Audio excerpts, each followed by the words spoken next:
하루의 분주함을 내려놓고 오늘 이 밤에 예배드리시는 모든 분들에게 피로는 날아가고 하나님께서 맑은 영을 더하여 주시기를 소원합니다.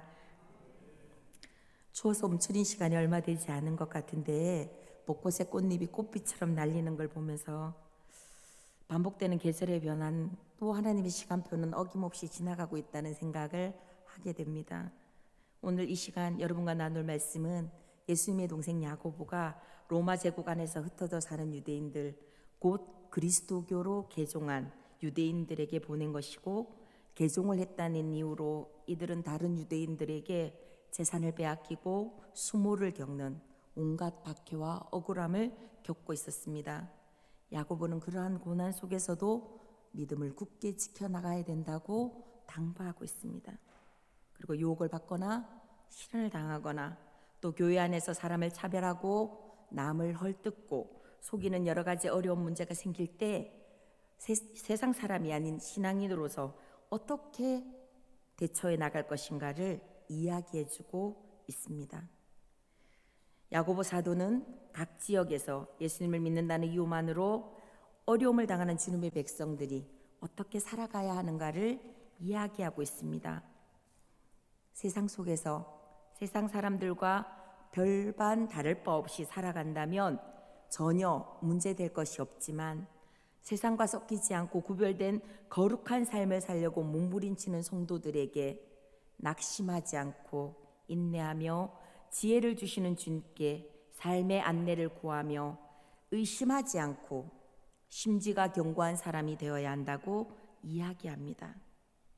결정장애가 있는 두려움이 심한 분들을 종종 만나게 됩니다. 결정하는 일이 너무 어려워서 고심하고 고민하고 또 고심하면서 기회를 놓쳐버리는 경우를 종종 보게 됩니다. 조금만 더 결정을 빨리 내렸더라면 후회하지 않았을 텐데 하는 아쉬운 마음을 가지면서 말입니다. 어떤 집사님께서 저에게 이렇게 말씀하셨습니다. 전도사님, 저는 결정장애가 있어요. 인터넷에서 물건을 구입할 때 필요한 물건을 장바구니에 담아놓고 최소 한 달을 고민한다고 말씀하십니다. 최대는 말씀하지 않으셨습니다. 신중한 면도 있으시지만 혼자만의 경우의 선택이라면 어려움은 없지만 구입해도 되고 안 해도 되는 부분입니다. 그러나 공동체나 모임에서는 일을 추진할 때 진행하는 일에 있어서 상당한 걸림이 되는 것입니다. 신앙의 생활도 결단의 순간들을 맞이하게 됩니다. 모임 중에서 신앙인으로 구별되어 행동해야 하는 상황에 직면했을 때 안 그런 척하고 지나가야 하는 것인지, 죄는 변명할 여지가 없기에 옳지 않은 길 가지 않고 믿음을 지키며 지혜를 구해야 하는 것인지, 때로는 결정을 내리기가 참으로 어려울 때가 있습니다. 그렇다면 여러분 어떻게 하십니까? 사람의 눈치를 보고 계십니까? 주님께서는 어떻게 하실까라고 생각하고 계십니까? 이제 우리는 가장 기본적인 모습으로 돌아가야 할 때인 것 같습니다. 사람에게는 어떤 상황에 직면했을 때 심리적으로 편안하고 익숙한 상황에 쏠리는 심리를 가지고 있다고 합니다. 예를 들어 본인이 타고 다니던 차가 멈추거나 고장이 나게 되는 경우에 갓길에 차를 정차하고 차에서 내려 대부분이 본넷을 열고 차를 살핀다고 합니다. 뛰어난 자동차 정비공도 아니고 심지어 엔진의 위치가 어디에 있는지도 모르면서 트렁크에서 장비를 꺼내온다는 것이 걸레를 가지고 와서 닦는 일밖에 하지 않는다고 합니다. 제3자가 봤을 때는 그것이 엉뚱한 일일 수도 있다고 생각하시겠지만, 이 분에게 있어서 하는 일은, 할 수 있는 일은 닦아보는 일밖에 없기 때문입니다. 그러나 여행지에서 차를 렌트하고 그 차를 몰고 가다가 차가 멈추거나 수리를 필요도 할 때는 절대 차에서 내리지 않는다고 합니다. 바로 렌트 회사에 전화를 하거나 보험사에 전화를 한다고 합니다. 그 이유가 뭔지 아십니까? 이성적이고 냉철해서요? 반대로 일 처리 능력이 떨어져서요? 아닙니다. 시간을 많이 보내고 친근하다는 것과 친근하지 않다는 차이점이라는 겁니다. 여러분은 어떠십니까? 주님께 얼마나 많은 시간을 드리고 계십니까? 가장 대표적으로 생각해 볼 수 있는 것이 예배입니다. 나의 결정과 선택이 아닌 무조건적으로 우리가 당연히 해야 할 일임에도 불구하고 너무나 퐁당 사정에 따라 결정하며 하나님과 세상을 또 내가 할 일을 저울질하고 있다는 것입니다. 혹여 예배 감격이 예전보다 못해요. 예배 시간에 졸음이 몰려와서요. 많은 이유와 많은 원인들은 있습니다. 그러나 여러분, 혹시 내가 처음 주님을 만났던 감격들이 사라지고 있다면 주변의 탓이 아닌 나 자신을 점검하고 돌아봐야 될 것 같습니다. 신앙생활하면서 처음 하나님께 은혜를 받았을 때 주님께서는 제게 예수님의 피값으로 세워진 교회가 얼마나 소중하며 예배의 소중함을 제일 먼저 깨닫게 해주셨습니다. 금식도 하게 하셨고요. 부르짖고 기도도 하게 하셨지만 그 제일 첫 번째 자리는 하나님의 나라와 교회를 위해 기도하도록 시키셨습니다. 다른 사람들은 자신의 요구와 필요를 위해 기도했지만 저는 하나님께서 먼저 그 나라와 그 일을 구하라고 말씀해 주셨습니다. 그 시간이 힘들었냐고요? 아니요. 지금도 하나님의 나라와 교회를 위해서 성도님들을 위해 기도할 때 가슴은 아플 때가 있지만 전혀 그것이 억지로 하는 것이 아니기 때문에 힘들지 않습니다. 세상에서 하나님께서 허락하신 우리들의 시간은, 각자의 시간은 아무도 장담할 수 없습니다. 많은 사람들이 노후를 걱정하고 준비하고 또 거기에 대해서 차근차근 계획들을 세워갑니다. 그러나 여러분, 하나님의 허락하신 시간들을 위해서 준비도 필요합니다. 그러나 오늘 하루하루가 모였을 때 내일도 있고 모레도 있고 글피도 있고 미래도 있을 수 있다는 겁니다. 여러분들이 예배자의 자세로 예배자의 기쁨을 누리는 축복된 여러분들이 되시길 바랍니다. 살아가야 할 이유와 목적이 하나님의 자녀임을 꼭 기억하시는 여러분들이 되시기를 바랍니다. 삶을 살아가다 보면 세상의 가치관 속에서 갈등도 하게 되고 여러 가지 어려움 속에서 갈등도 하게 됩니다. 용서하지 못할 때도 있고 이해가 안 될 때도 있고 왜 나만 이런 생각들을 가지실 때도 있을 겁니다. 그러나 여러분, 세상이 말하는 평탄한 꽃길만 걷는다는 것은 하나님을 믿는 백성들이 빛과 소금의 역할을 제대로 감당할 수 없습니다. 기꺼이 고난을 기쁘게 감당하는 자에게 세상의 빛과 소금의 역할을 감당할 수 있다는 겁니다. 사단은 결코 저희를 그냥 내버려 두지 않습니다. 호시탐탐 하나님으로부터 멀어지는 환경, 또 한 번이 아닌 연속적으로 우리들을 그런 환경 속에 집어넣고 있습니다. 무시당하게 하고 상처를 입음으로 마음이 딱딱해지게 하고 기도의 입술을 열지 못하게 하고 영육 간의 에너지를 완전히 고갈시켜서 무기력하게 만드는 상황들을 만들어 갑니다. 여러분들은 혹시 주님 주시는 독수리 날개치는 새 힘만 가지고 사십니까? 아니면 말할 수 없는 상처들, 누구에게도 이야기할 수 없는 상처들도 또 안고 계십니까? 저는 낯가림이 아주 심한 사람입니다.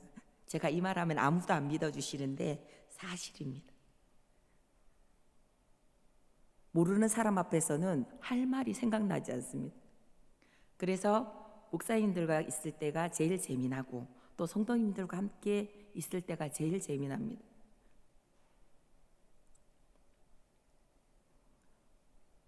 혼자서 지내는 시간에 제가 별로 어려움이 없는 이유는 외딸로 자라기도 했지만 혼자서도 해야 할 일이 너무 많은 거죠.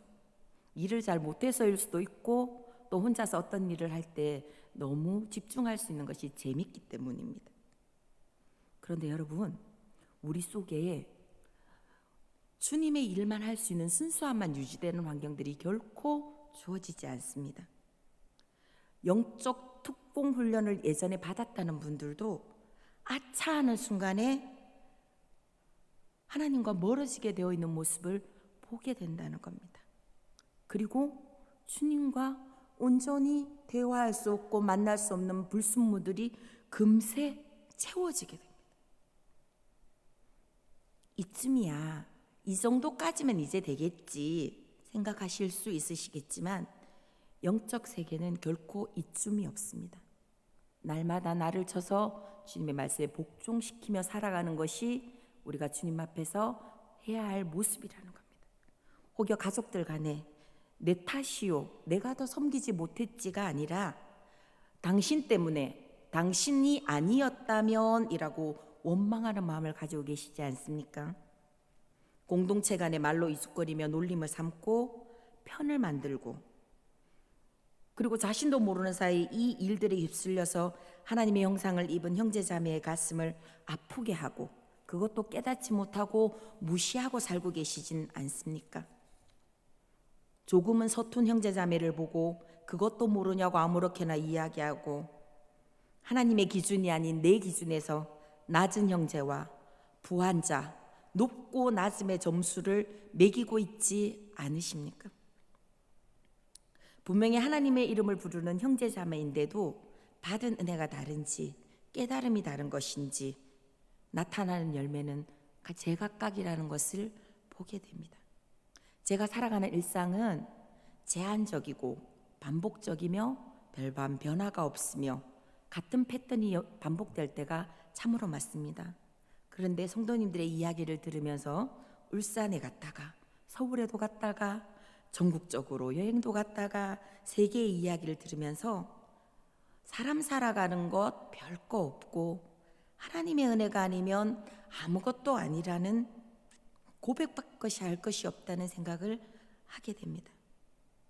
여러분은 어떠십니까? 내가 가보지 못한 것, 가지지 못한 것, 아니면 내가 할 수 있는데라는 욕심 때문에 내 마음을 지역으로 만들고 있지는 않으십니까? 때로는 마음이 아픈 사건을 접하며 기도의 입술이 열리지 않아서 그 상처로 가슴을 부여잡고 계시는 분들이 계십니까? 이제 이 시간 그 상처들을 주님 앞에 치유해 달라고 고백하는 시간이 되었으면 좋겠습니다. 또한 딱딱해진 내 심령이 주의 말씀과 은혜로 부드럽게 해달라고 기도해야 될 이유가 바로 이 이유이기 때문입니다. 여러분, 다른 사람의 아픔도 돌아볼 수 있지만 나의 아픔도 내 두 손을 가슴에 모으고 기도해야 할 이유도 있습니다. 하나님은 우리가 고난받기만 원하지 않으십니다. 위로받기도 원하십니다. 칭찬받기도 원하십니다. 사랑받기 원하십니다. 여러분, 오늘도 여러분들의 마음은 안녕하셨습니까? 상처 때문에 아파하고 계시지 않습니까? 괴로운 일 때문에 다른 사람에게 말하지 못해서 혼자 가슴앓이 하고 계시지 않습니까? 너무 삶에 고생이 많아서 지쳐서 손가락 하나 움직일 힘조차 없진 않으십니까? 내 연약함이, 나의 약점이 내게 짐이 되어 때로는 다른 사람 앞에 큰 소리 한번 내보지 못하고 계시지 않습니까? 여러분, 예수님은 바로 이런 나 때문에, 우리들 때문에 십자가에 달리셔서 귀한 생명을 주셨습니다. 인생의 주인 되신 주님께서 나를 위해 죽어주셨는데 우리 이제 움츠리고만 있지 마시고 용기 내시고 담대한 여러분들이 되시기를 바랍니다. 고난받는 것을 기쁘게 여길 수 있고 세상에서 요동하거나 휩쓸리지 않고 하나님의 자녀의 자부심을 우리는 가지고 살아야 합니다. 예배자의 기쁨을 누리게 되면 영적 집중력이 상승합니다. 그리고 말씀과 기도의 소중함으로 이제 어떤 환경이 와도 넉넉히 이길 수 있는 여유가 생긴다는 겁니다. 많은 성도님들의 이야기를 들어보면 끝이 보이지 않을 것 같습니다. 어쩌면 마음이 너무 아픕니다. 환경은 변하지 않을지라도 내가 주님 앞에 주님 손 꼭 붙들고 요동하지 않으면 하나님께서는 시간이 좀 걸리더라도 조금은 내가 힘이 들고 눈물이 날지라도 결과를 보게 하신다는 것을 여러분들은 기억해 주시길 바랍니다. 화를 잘 내는 사람의 특징이 어릴 적에 인정을 받지 못하고 자란 분노가 표현되어 분노 조절이 어려워서 화를 잘 내게 된다는 겁니다. 살아내기 바쁘셨던 부모님에게 자녀에 대한 사랑이란 것은 밥을 굶기지 않고 학교 보내서 가르치는 것이 전부인 줄 아셨을 겁니다. 그래서 마음을 만져준다는 것은 생각지도 못하셨을 겁니다. 그러나 아버지가 되어보고 어머니가 되어보고 또 철이 들어보니 우리 부모님의 노고가 얼마나 컸던가를 깨닫게 된다는 겁니다. 권사님들이 이렇게 말씀하세요. 부모님이 살아계시면 좋으시겠어요? 저는 이제 고아예요. 아버지, 어머니 이름을 부르는 것만 해도 큰 산이었고 위로가 되는데 얼굴을 볼 수 있고 대화를 나눌 수 있는 것이 큰 축복이라는 것을 나이가 들어가면서 얼마나 절실하게 깨닫게 되는지 모릅니다. 부모 입장이 되어보고서야 알아서 하는 것이 아니라 이제 우리 말씀 속에 아버지의 마음을 좀 알아가셨으면 합니다. 어찌 살아야 되며 하나님은 무엇을 우리에게 원하시는가? 얼마나 우리가 소중한 존재이기에 당신의 독생자 예수 그리스도까지 십자가에 못 박히셔야 했는가라는 것에 관해서 조금 알아가셨으면 좋겠습니다. 사랑은 표현해야 한다고 합니다. 표현하지 않아도 너 내 맘 알지? 뭐 이렇게 표현하는, 죄송합니다. 어울리지 않았습니다. 무심히 지나가면 상대방은 확신에 거하지 못하게 되고 인정받지 못함이 쌓여서 마음의 병이 됩니다. 사랑은 소통임에도 불구하고 순전히 본인의 기준만 고집하는 것은 어리석은 것입니다. 코로나19가 확산되면서 다시 교회 다니는 성도들에게 비난의 화살이 쏟아지기도 하고 사람들과 대화할 때 눈치가 보이기도 하고 또 상처받기도 하고 조심스러워하는 성도님들을 뵐 때마다 마음이 아픕니다. 이제 우리 환경에 위축되지 말고 조금 더 담대히 주님을 바라보셨으면 합니다. 잠깐 이야기를 하고 마무리 지으려고 합니다. 올해로 6.25 전쟁이 71주년이 됩니다. 그 많은 희생 가운데 제1동포 학도 의용군이라는 분들이 있으셨습니다. 일제강점기를 거치면서 나라의 소중함을 누구보다 절실히 깨달을 수밖에 없는 서러움의 현실 속에서 우리나라에 6.25가 났다는 이야기를 듣고 가족이 있고 또 자녀가 있고 생계가 있음에도 불구하고 가족을 두고 현해탄을 건너 우리나라로 와서 전쟁에 참여했습니다. 분명히 돌아갈 수 없을지도 모름에도 불구하고 이분들은 나라를 위해서 와서 아낌없이 몸을 던졌습니다. 물론 이름도 없이 빛도 없이 희생해 간 분들도 계시지만 막상 전쟁이 끝나고 일본으로 돌아가려고 하니 일본으로 입국할 수 없어서 생이별을 해야 했고 지금까지도 그분들은 누구 원망하지 않고 당연히 해야 하는 일이기 때문에 전쟁에 참여했다고 이야기합니다. 나라의 어려운 소식을 듣고 스스로 자발적으로 참여하신 겁니다. 그분들의 희생이 있었기에 오늘 우리에게 이런 자유와 행복을 누릴 수 있다는 겁니다. 오늘은 사순절 셋째 날입니다. 남은 사순절 기간 동안 나의 죄를 위해 죽으신 예수님의 사랑을 묵상하며 습관이 되어버리는 것이 아니라 당연한 것이 되어버린 무뎌진 마음이 아니라 우리의 마음이 다시금 주님을 깊이 사랑하며 또 다시금 재정비하며 감사를 올려드리는 귀한 시간이 되셨으면 합니다. 기도하시겠습니다.